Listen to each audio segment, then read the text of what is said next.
Welcome to the RIT ITS Lab Services Security Codes and Alarms tutorial.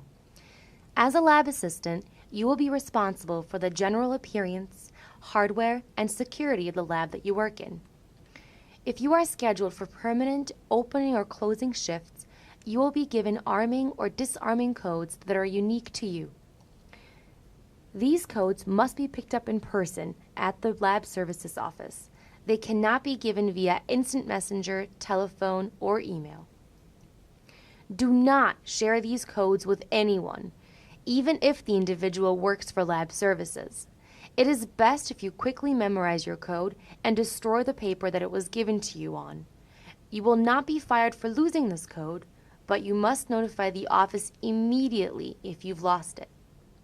Now, let's show you how to use them. Swipe access. Some labs within our department have doors which open with ID card swipe access. The liberal arts computer labs will require you to turn your ID upside down to swipe, as can be seen here. The green light indicator shows that the door has been unlocked successfully. For most other labs, simply position your ID card, swipe, and enter. But be ready to disarm the lab as soon as you open the door.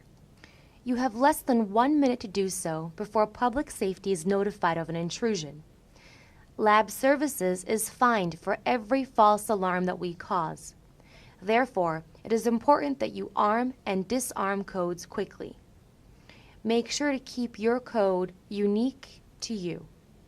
As you can see, the alarm in this room has now been turned off. Scramble pad. Computer labs such as 3DL and GMC have scramble pads instead of card swipes. When you push the start button on the bottom left, the keypad randomly scrambles. You need a code to unlock a scramble pad. To lock a scramble pad, simply push start to scramble the keypad. Push 999, enter. A green light will flash to confirm that the door is indeed locked. Arming a lab. Arming a lab is simple in most cases. Simply push Command 1.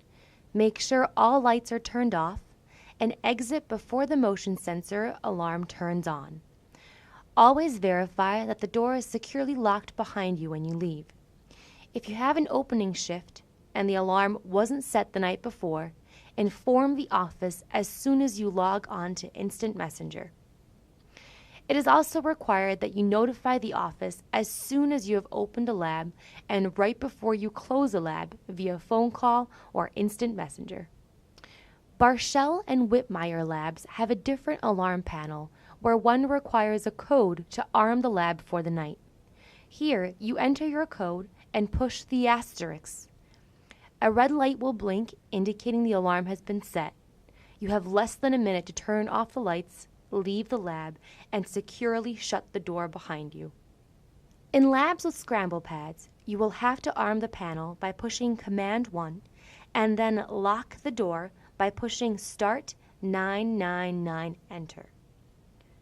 Always verify the door is locked before you leave. A note on watching equipment. It is your responsibility to keep the lab in the same, if not better, condition than you found it in. That means you are responsible for ensuring no equipment gets stolen. If someone wants to take equipment, call the lab services office first. Fire alarm. In case of a fire alarm, your primary responsibility is to ensure all users immediately leave the lab. Then lock the door and exit the building. You do not need to arm the labs, only lock the door and leave the building. Call the lab services office once outside to inform them of the fire alarm. If your shift ends before the fire alarm has been silenced, call the office to inform them that your shift is over and that you need to leave. You do not have to stay for the full duration of the fire drill if your shift has ended.